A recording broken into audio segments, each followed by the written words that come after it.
Қайырлы күн достар. Бүгін мен сіздермен керемет қатпарлы нанның рецептінен бөлісемін. Дайындалуы өте қарапайым және жеңіл. Менімен бірге жасап көріңіздер.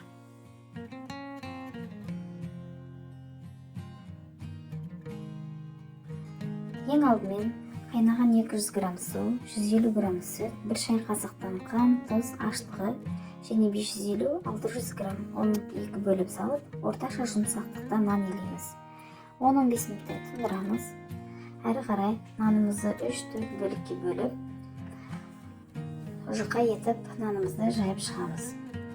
Дайын болған нанымыздың арасына бөлме температурасындағы майымызды біркелкі етіп, видеодағыдай жағып шығамыз.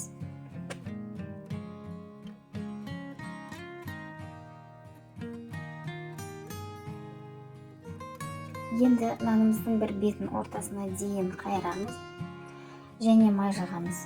Екінші жағында солай жасаймыз. Сосын видеодағыдай беттестіріп, ұзыннан ортасын кесеміз.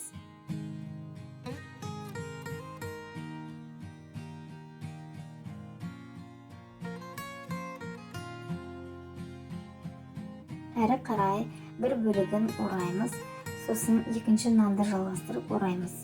Кесілген жағы жоғары қарау керек.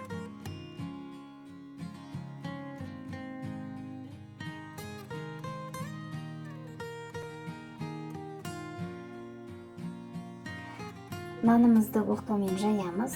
Қолмен ыңғайлы болса, қолмен жаямыз. 1,5 сантиметрді жұқалығы болу керек. Сосын дайын тұрған табамызға салып, бетіне жұмыртқан сарысын жағып, қызып тұрған пеште 180 градуста 25-30 минут немесе қызарғанға дейін пісіреміз. Нанымыз дайын болды. Ас болсын.